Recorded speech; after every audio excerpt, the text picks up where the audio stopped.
Soc à vitre en Outapenac 033 11 256 63. Soc à vitre en Outapenac. Très sincèrement à votre service. Vous avez votre bac? Ne perdez pas votre temps. GSI Université privée habilitée par l'État. VAOVAO, faux shampoing citron, papaye X-Mont, am sachet Stavoin. Mandulchanao ni VAOVAO.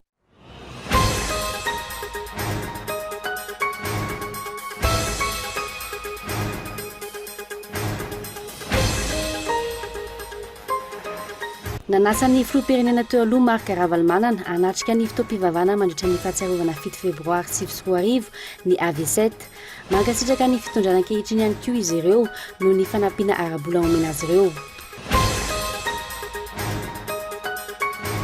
Takin'ireo gadra politika tamin'ny taona 2024 sy 2025 ny hanomezan'ny fanjakana onitra azy ireo.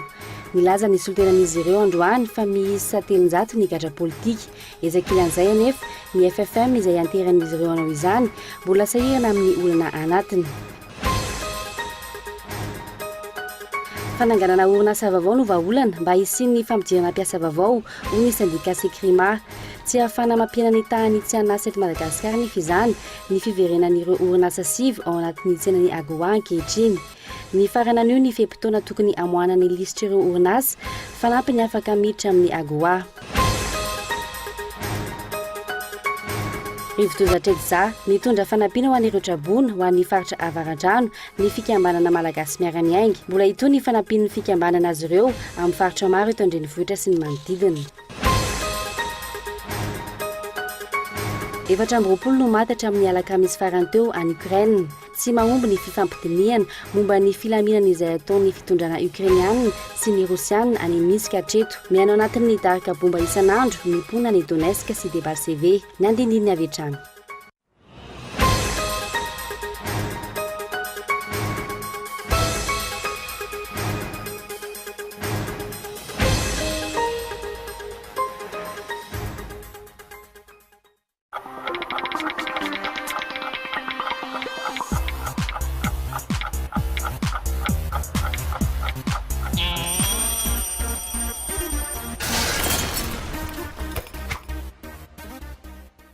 Vous avez votre bac? Ne perdez pas votre temps. GSI Université privée habilitée par l'État vous propose 4 filières clés. Génie du BTP, informatique de gestion, multimédia et communication, marketing communication, finance et comptabilité. Examen officiel sous contrôle du ministère. Diplôme Bac plus 2 à Bac plus 5. Offre spéciale GSI TOS. Inscription ouverte Au GSI TOS 033 84 160 56. Au GSI Antananarivo 034 60 543 90. GSI Analakane 033 12 606 92. Soc à vitre en Outapenac. Menuiserie en aluminium. Rideaux métalliques. Volets roulants. Vitres. Tôle.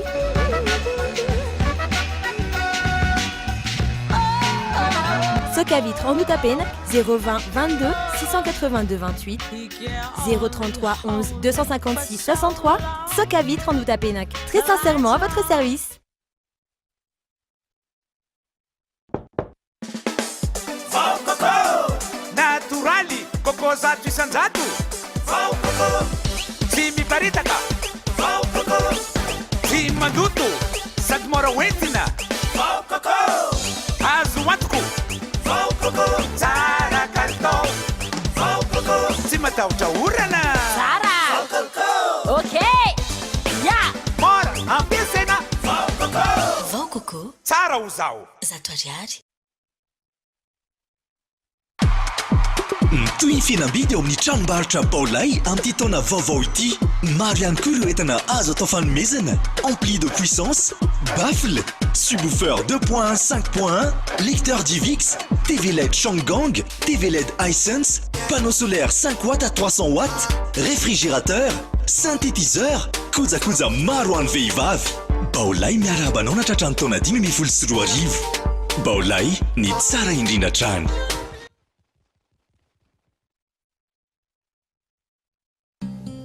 Ny azo ny vaniko laka, ny taninandrino ny tsara. Ny orinasa Madagascar Evolution Immobilier dia vonona ny mefafapoanao izay mikasa hividy tany. fitsidihana maimaim-poana mampandrisaina anao amin'ny fikarakarana ny taratasy rehetra. Koa raha mila fanazavana fanampiny ianao dia antsoy ary ny lahazana 033 21 099 06 na ry 034 14 099 06 22 566 54. Madagascar Évolution Immobilier, un avenir sûr, investir, bâtir pour le futur.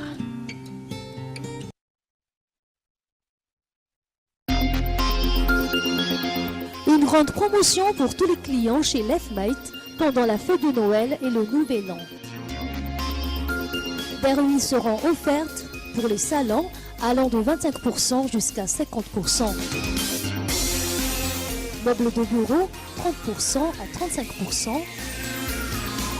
Salle à manger, vaisselier, table basse, 25%, 30%.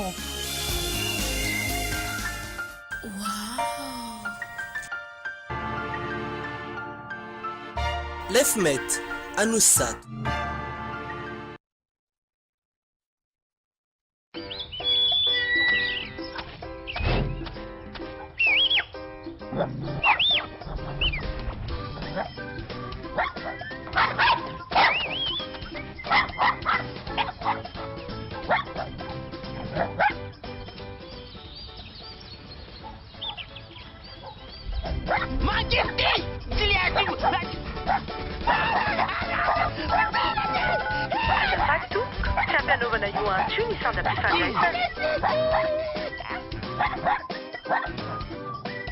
Lany crédit ianao, tsindriny dièse 204 dièse, safidio telo lany crédit dia mahazo fana hatramin'ny ariary manomboka izao.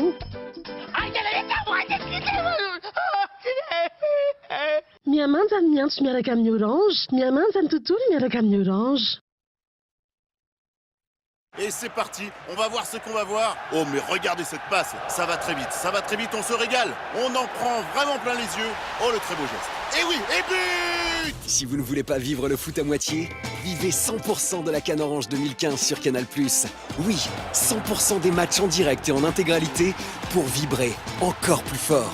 Avec les commentaires de nos meilleurs experts et des émissions exceptionnelles pour décrypter toute l'actualité de la compétition. Les plus grands rendez-vous sportifs se vivent sur les chaînes Canal+, à seulement 45 000 ariari par mois. Bonne CAN Orange 2015 sur Canal+.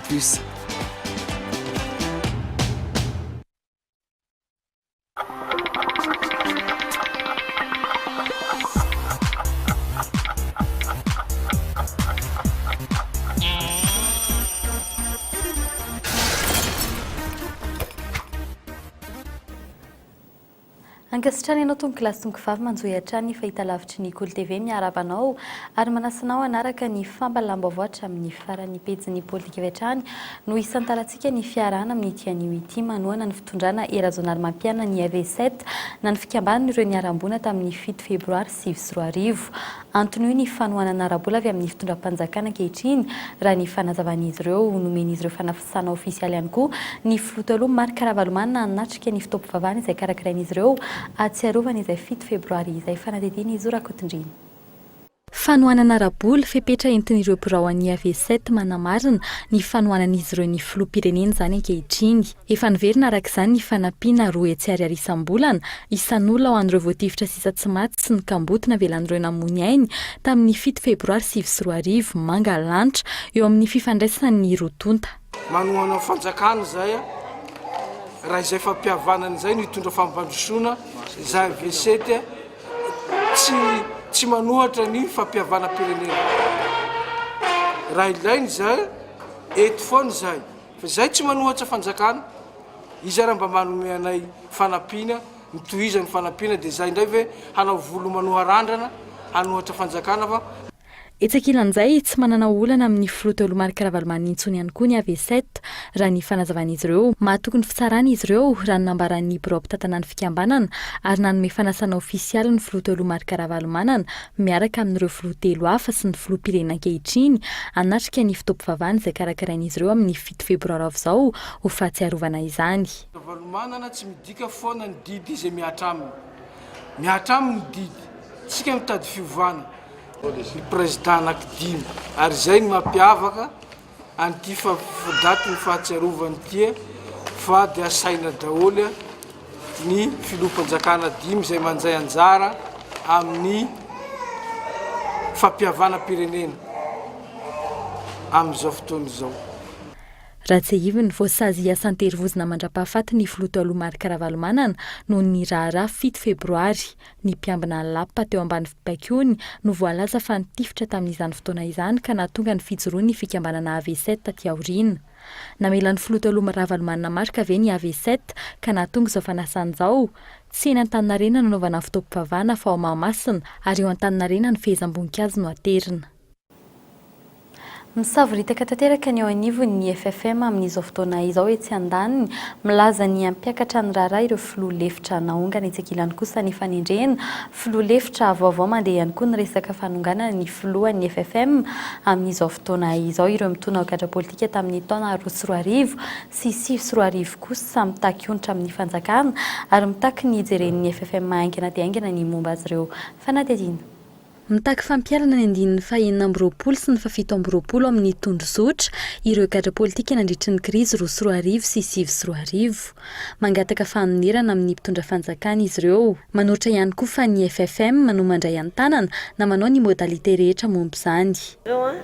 Dia nahazo voan'ny fahavazana daholo matoa ny trateny fonja. Zany fonja zany fatatsika na ray andro ary zany dia tena mazana be ny eny fonja. Fatatsika rehetra zany nisy fahavazana ara-tsaina, nisy koa fahavazana ara-batana nahazo ny olona tsirairay avy ka misy ny article 26-27 izay voalazan'ny tondrozotra izay voalazan'ny tondrozotra zany tondrozotra izay fatatsika fa efa lasa lalàna. Nampametra-panontaniana hoe ny filoha teo aloha Marika Ravalomanana ve nanetsiketsika reto milaza ho gadra politika reto no ity toerana izay nanaovan'ny solotenin'izy ireo fiona tamin'ny mpanao gazety ity. Etsy ankilan'izay ny FFM mantenan'izy ireo misedra olana anatiny ankehitriny. Tsy mbola milamina ny eo anivon'ity androm-panjakana izay natsangana hitarika ny fampihavana-pirenena ity amin'izao fotoana izao. Filoha lefitra vaovao no tendren'ireo mpikambana 270 ao anatin'ny FFM, isan'izany ny Jeneraly Ratsara, ny Pasteur Ramin Paul ary Fida Cyril. Etsy andanin'izay nefa tsy mbola milamina ny momba ireo filoha lefitra efatra naongana. Efa nisy koa ny fitarainana ny lefan'izy ireo teny anivon'ny fitsarana avy momba ny lalam-panorenana. Andrasan'izay mety ho valin'izay raha tsy ivy ny resaka fanodikodiana-mbola sy tsy fahaiza mitantana no antony hampangan'ireo mpikambana ireo filoha lefitra naongana. Hatreto ihany koa tsy mbola mazava ny asa izay vitan'ny FFM eo amin'izay resaka fampihavanan'izay. Fidinana ifoto no lazaina hatr'izay fa efa natao saingy tsy mbola hita mivaingana izany. 10,000 ariary nefa ny teti-bola tokan'ny fanjakana anatin'ny teti-bolam-panjakana 5,20 ampandehanana ny FFM. Ny FFKM hatreto no efa nahavita nampiao ireo filoha 5 mifandimby. Mipetraka ny fanontaniana mbola ilaina ary ve ny FFM amin'izao fotoana izao manoloana izao korotana anatin'izao ny FFM izay tokony hitarika ny fampihavana-pirenena araka ny lalàna sy ny tondrozotra izay nametraka azy. Mipetraka ihany koa ny aiay samihafa. Politika hoentin'ny fiankolaka ny fampihavana-pirenena ve ny fampisaraham-bazana ny FFM mba ahafahana milaza fa tsy afaka mitarika ny fampihavana-ntsony izy ireo.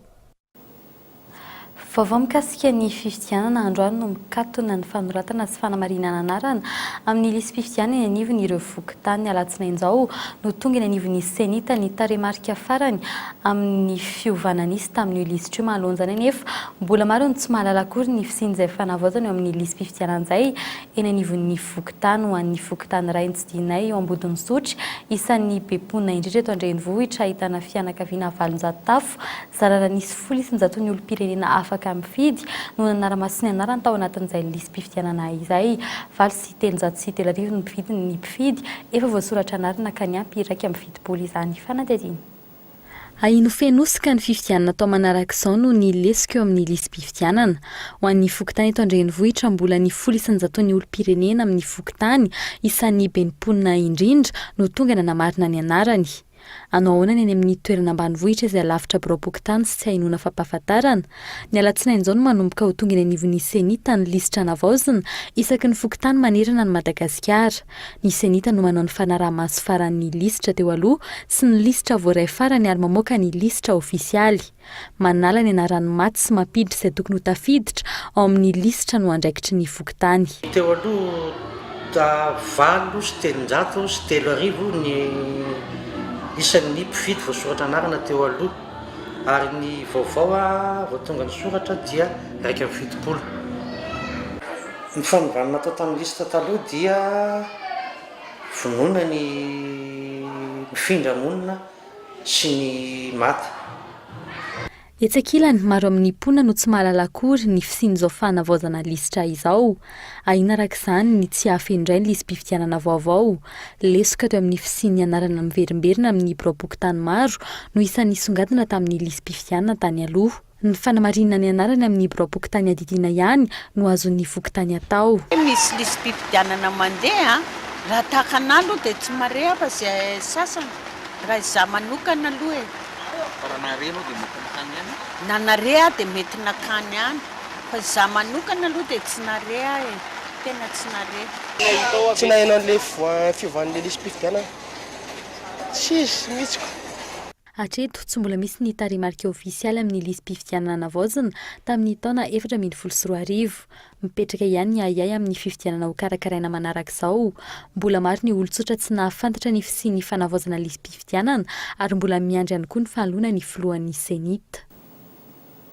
Dia izany koa ny dirantsika eo amin'ny pejy sosialy raha fakana-keriny nandefa SMS ho an'ireo olom-pireneny maso vovahiny maromaro androany mampitandrina azy ireo mba ho malina mahalona ny tsy fandriam-pahalemana izay mahazo vana eto an-drenivohitra ankehitriny isan'ny vaovao nanaitra ny fakana-keriny fandroiny ny consul ny Korea Atsimo miasa sy moa eto Madagasikara ho maly mahalona ny trano fonenany hatreto tsy mbola nisy vaovao momba ny lalana lehan'izy ireo ny antony fakana-keriny sy ny tambiny takian'ireo mpanao asa ratsy fanatetina.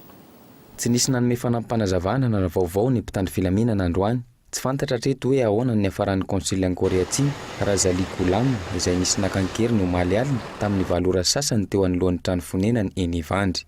Daho azy vao maraina izao mihitsy avao gazety ary nahitako an'ilay izy. Za manko tsy etiako fa tsy naheno nina mihitsy ary tsy maraina tamin'ilay gazety eo zay nahenoko hoe misy zavatra. Zahay tsy naheno zavatra tamin'ny gazety no vao nahita. Teto izao tonga teto karana teo dia mivoaka ihany. Ahoana koa zany mety hoe reny le zanakain'ilay mpakakerana zany hoe tokony ny olona hoe tokony mailo e. Ny any fantatra hatreto dia ny hoe 5 ireo mpakakeriny nitondra fiara tsy mataho-dalana iray niaraka tamin'ny basy sy fitaovam-piadiana mahery vaika. Efa fanondrony no nisy nakan-keriny ity maso-vovahiny ity saingy navototsitra ireo mpanao takalonaina izy tamin'ny herintaona.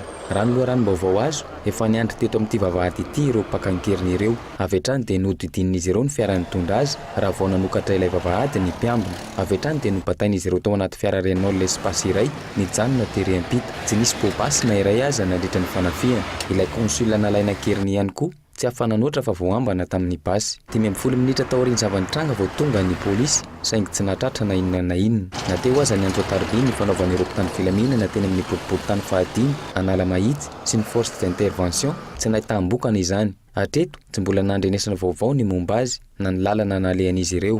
Tsy mbola nisy ihany koa fanazavana ofisialy avy amin'ny mpitandro filaminana momba ny fanadihadiana. Malemy ve ny mpitandro filaminana sa tsy mahafehy tsara nyity resaka kidana pinina ity? Tsy misy fiaraha-miasa mazava ve ahafahana misoroka ny tranga tahaka izao amin'ny sampam-pitsikilovana ny fakana-keriny tahaka izao izay manaratsy endrika ny Madagasikara eo amin'ny sehatra iraisam-pirenena. Mbola amin'izay lafim-baovao izay hatrany mitomba ny trangany tsy fandriam-pahalemana eto Antananarivo sy ny manodidina hatramin'ny volana Desambra 2024 ampoly maro isam-bolana ny fanampihana amin'ny tapi-adinana manana endrika vaovao ny fanendahana miverimberina ny von'olona sy ny jatokantsy misy ireo jiolatratra nefa miseho indray ny hafa mamerikeloka ireo tafavoaka ny fonja fitiny izay rehetra izay tsy mahatsiaro misy mpiaro intsony ny vahoaka Antananarivo malona ny asan-jiola samihafa amin'ny ankapobeny fanadinika eto ndetsy lavatrany. Ilaina ve ny famerenana ny brigady mahery vaika toy ny force d'intervention spéciale tamin'ny fotoanan'ny tetezamita enjana ny tsy fandriam-pahalemana ankehitriny.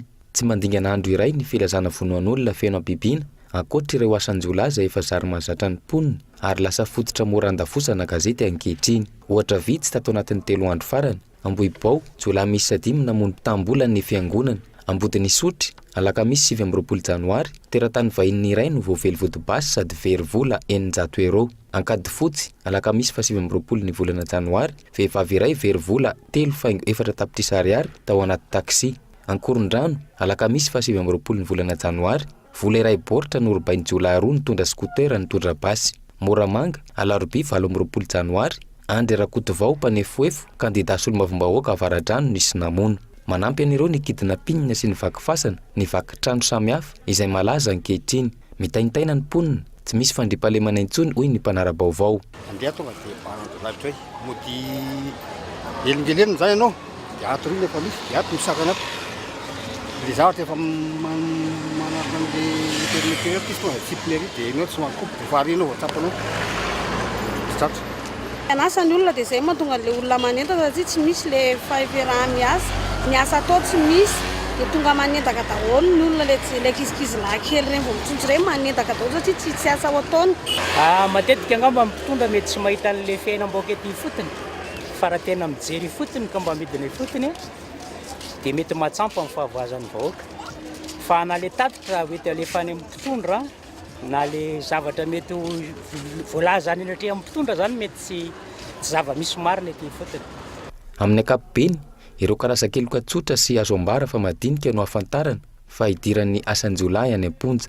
Isan'ny raharaha malaza hatry nomaly ny raharaha Andry Rakotovao, ilay mpanefoefo maty nisy namono tany Moramanga, ifampitadiavana ny mpiambina no sady mpamily azy ankehitriny. Ny mpamiliny antsoina hoe Bar Dominique izay miaramila amin'ny tsokan-daharana araka ny fantatra no ipetrahan'ny fiahiahina amin'izao fotoana izao ho nahavanina ity loza mahatsiravina ity. Nitsoka niaraka tamin'ny fiaran'ity mpandraraha ity io mpamily io ka namohan'ny polisy filazana fikarohana na ilay antsoina hoe avis de recherche. Nanamafy hatrany ny mpitandro filaminana fa raha toa ka misy olona navondron'olona mampiatrano io lehilahy io ka tsy mampandre avy hatrany dia raisina ho isan'ny piraitsy-kombakomba ka hiarany sazy.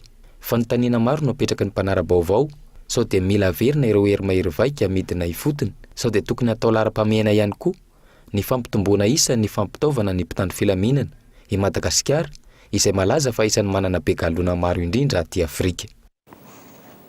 Eo amin'ny pejiny toe-karena kosa indray tsy mbola mahavaolana amin'ny tsy fananana asa eto amin'ny firenena hatramin'izao ny fiverenan'ny AGOA nanomboka tamin'ny taondasa 7 amin'ny orinasa 12 nandefa ny fangatahana hiditra eo amin'izay tsenam-barotra AGOA izay hatreto no efa miasa sy mihodina tsy mbola ny 520 ny olona very asa no efa miverina miasa ny tany aloha mbola maro araka izany ny orinasa andrasana isokatra anareny ny ity olana tsy fananasa ity fanahidina hoentiny lira piata.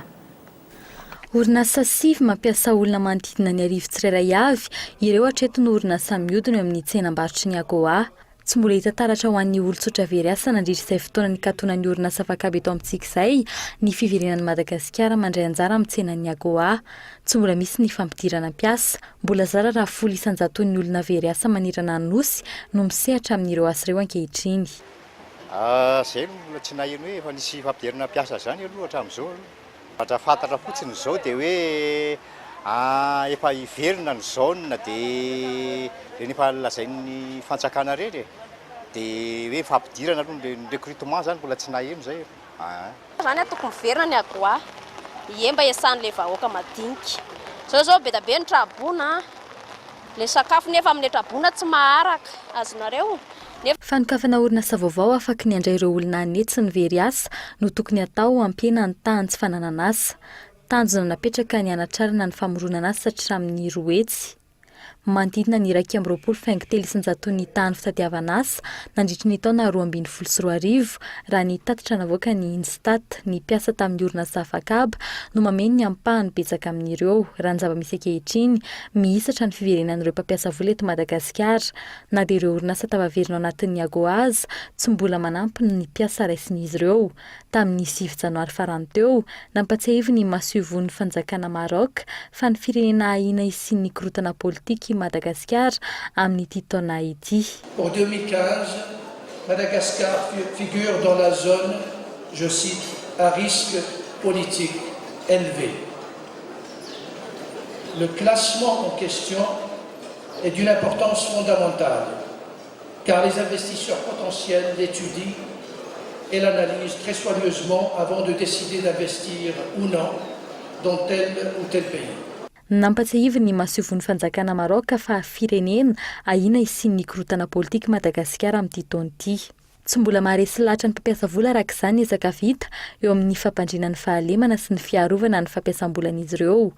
ho an'ny sindika sekrima tokony isy ny fanokafana orinasa vaovao eto an-toerana ahafahana manafaingana ny fampianana ny tany tsy fananana asa. Raha ny hoe orinasa netra ahoana ny iverina amin'ny agoa zay aloha mino fa raha araka ny statistika nananana manodididina agny amin'ny 30 orinasa no nifody teto amintsika na afahana na nanana le antotanisa momba nisan'ny mpiasa very asa dikan'izay raha tena iverina nisan'ny mpiasa very nandritra ny crise dia tsy maintsy miezaka mahatsangana orinasa 30 koa tsika mba ahafahana mandray farafaratsiny ireo mpiasa zay very asa nandritra ny crise.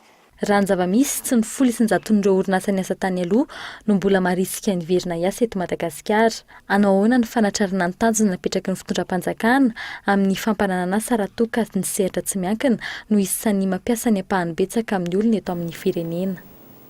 Fampiasana akora oxo biodégradable izay ny fepetra raisin'ireo mpamokatra arona plastika eto Madagasikara manoloana ny fampiatoana ny fampiasana sachet plastika. Tsy misy kosa nefa ny fepetra raisin'ny ministeran'ny tsoliainana nalefahana izany. Ny volana meo avy izao no miato tanteraka ny fanafarana arona plastika avy any ivelany ary ny 2 oktobra kosa no miato ny famokarana sy ny fivarotana izany. Michela Ranardzon.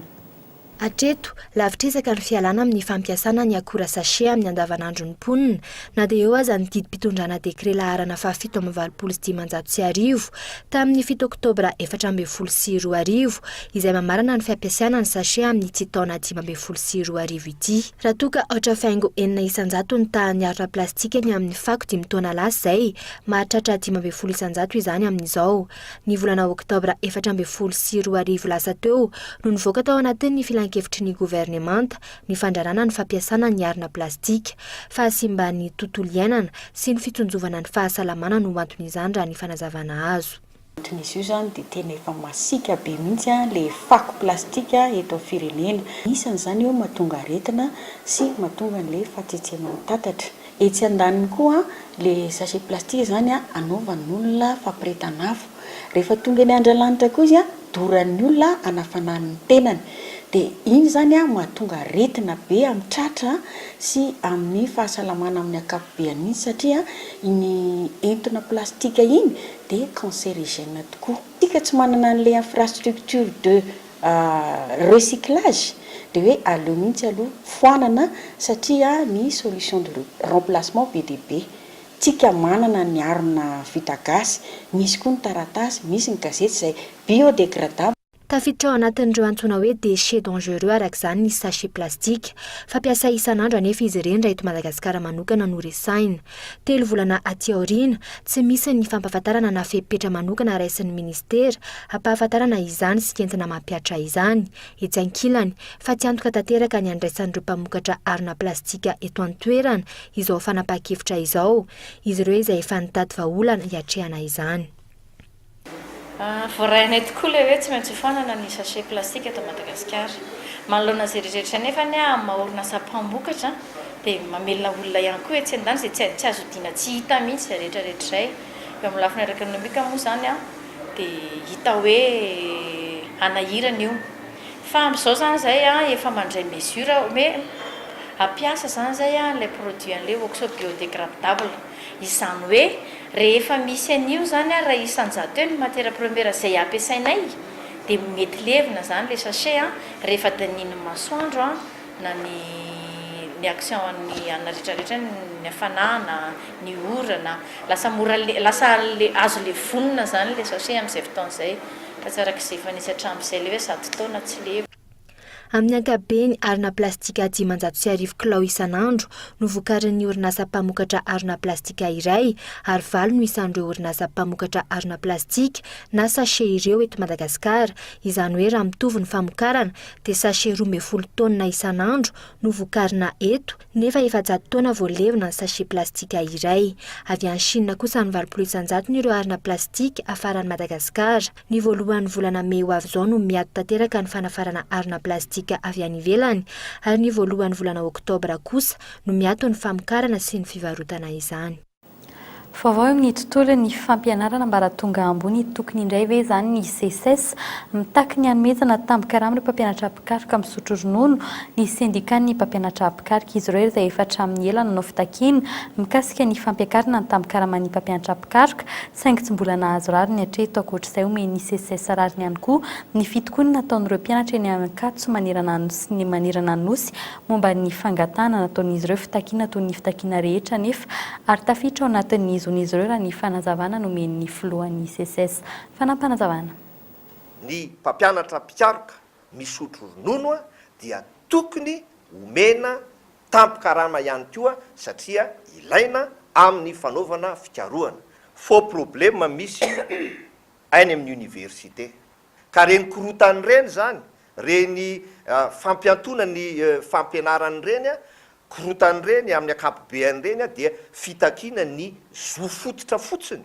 Faux problème misy ary ataoko hoe faux mouvement daholo reny nefa tsy maintsy atao satria ao anatin'ny fampiarana ny lalàna ao Vaovao sosialy mikasika ny fahasalamana gaboraraka ny fitsaboana eny anivon'ny hôpitalim-panjakana ankoatra ny vidin'ny fanafody izay lafo dia lafo tsy tomombana ny fandraisana anivon'ireny hôpitalim-panjakana ireny ny ankamaroan'ireo mpitsabo mbola mpianatra na stagiaire rehefa nantaina mikasika izany nefa ny teo anivon'ny ho lavitry ny mpitsabo dia milaza fa dingana iray tsy maintsy andalovan'ireo mpianatra ho dokotera izany fanadina hoentin'ny Michel Arnartson.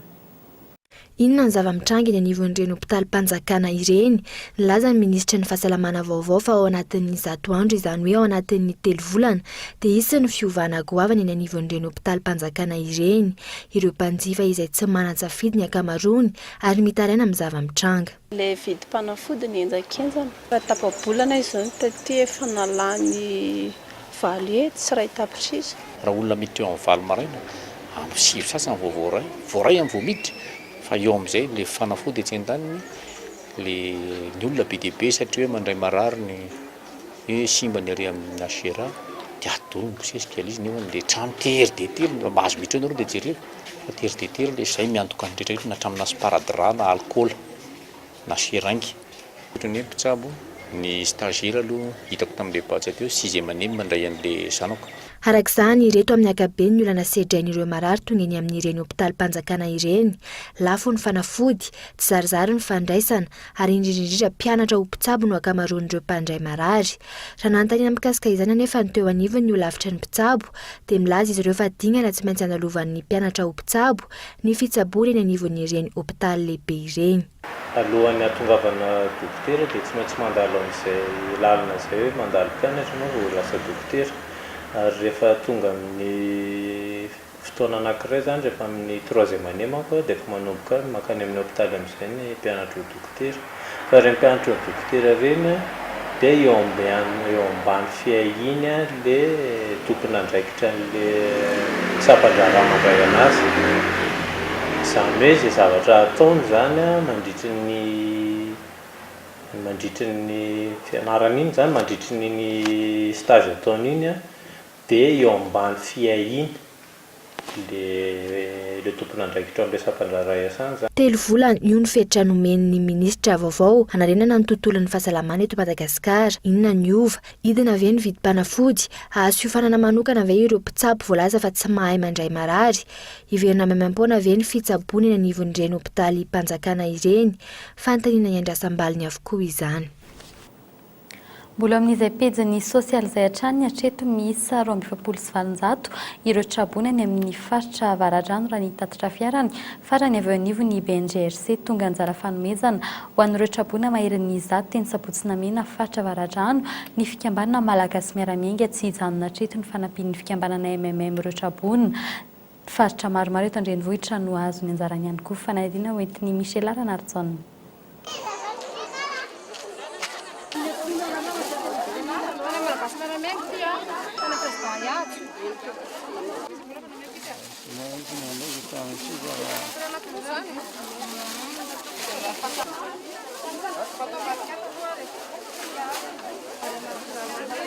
Afalina nandraisan'ireo mponina Sabotsynamena ny fanomezana sy fanampiana avy amin'ny fikambanana MMM.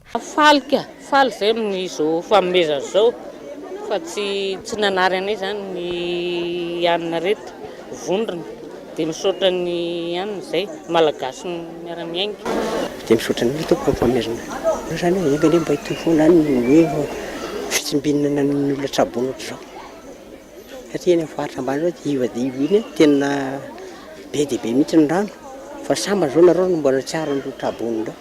Raha nitatra avy amin'ny BNGRC taoriany fandalovan'ny rivo-doza Shetza miisa 7 ireo maty ary 727 sy 3 alina sy iray hetsy ireo trabona ka ny 527 sy 4 alina amin'izany dia eto amin'ny faritra Analamanga, 270 avy any Avaradrano, vary, biskuit, ranom-boankazo ireo amin'ny ankapobeny no fanomezana natolotra ny fikambanana MMM na malagasy miara-miainga ho an'ireo trabona miisa 100 mahery tany Sabotsina Mena izay tafiditra ao anatin'ny faritra Avaradrano. Nanaovana azy fihetsika androany zao zany dia noho ny fahitanay malagasy miara-miainga na Avaradrano ny fahaseranan'ny mponina teto Sabotsina Mena noho ny fandalovan'ny rivo-doza. Izay ny rahantsika nahita iny dia natao zao hetsika zao izay fizarana kely zay kely voatsirambo amin'ny tanana ho an'ny eto amin'ny tanàna. Ary ny zavatra angatahana eto moa zany ny resahana eto dia mba ho an'izay malala tanàna rehetra eto amin'ny tanàna dia mba hanampy ohatr'izao satria dia sahirana zany hoe ny vahoakantsika eto Sabotsina Mena amin'ny nandalovan'iny rivo-doza iny. Tsy hijanona hatreo anefa izao fanampinan'ny trabona izao raha ny fanazavana azo faritra maromaro eto an-drenivohitra no mbola andalovan'ny MMM Ajoatsy. Eo amin'ireo maresaka avy any ivelany kosa indray any Sire fabolana tao anatin'ny ady ny fanesy ny tany Siri ny fanesy ihany koa ny daroka bomba ny ady an-dalambe ny tarihin'ireo kurda ny fifampifirana tsy ankiato tsy nisy raisy nitsony ny Kobané mandina ny 3,000 ireo kurda ao Siri vehivavy ny ankamaroan'izy ireo mbola mitoa ny ady any Siri na efa tsy ampelatana ny jihadisty intsony aza ny tanàna ny Kobané vokatry ny fifandonana tao Kobané kurda 700 no maty raha 3,000 ny jihadisty namonenta izany mamerina ny razana ho any amin'ny fianakavian'ireo jihadista mangataka izany ny kurda.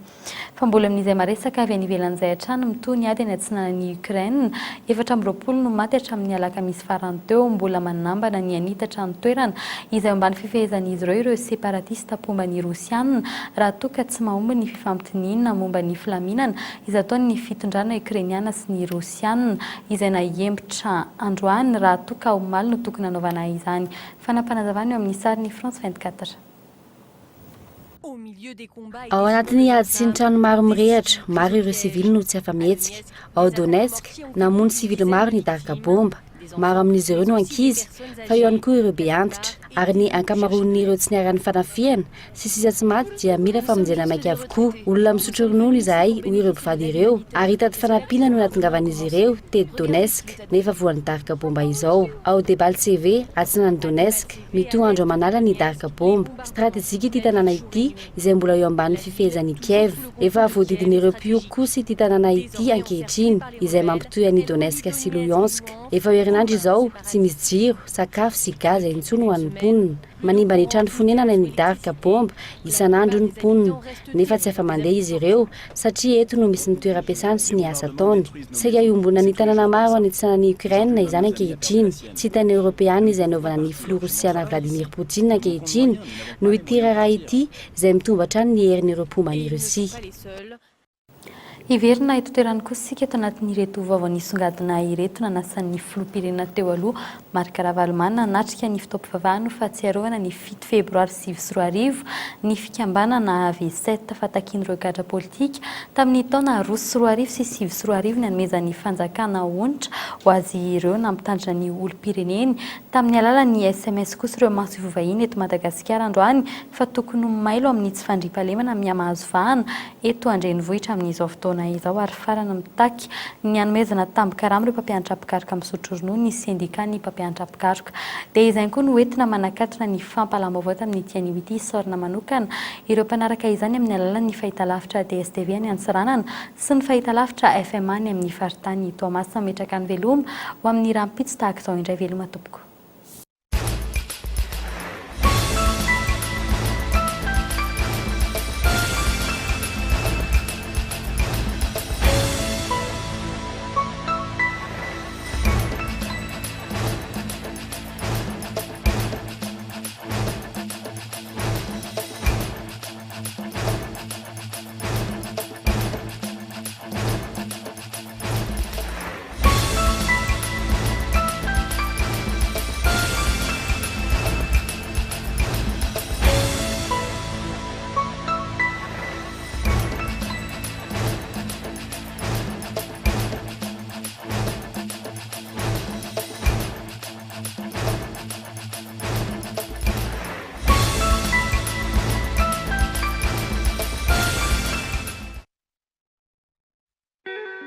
Soc à vitre en Outapenac.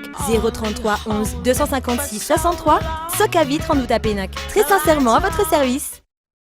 Vous avez votre bac? Ne perdez pas votre temps. GSI Université privée, habilitée par l'État. VAOVAO, faux shampoing citron, papaye X-Mont, am sachet Stavoine. Nanolotra anao teo ny VAOVAO.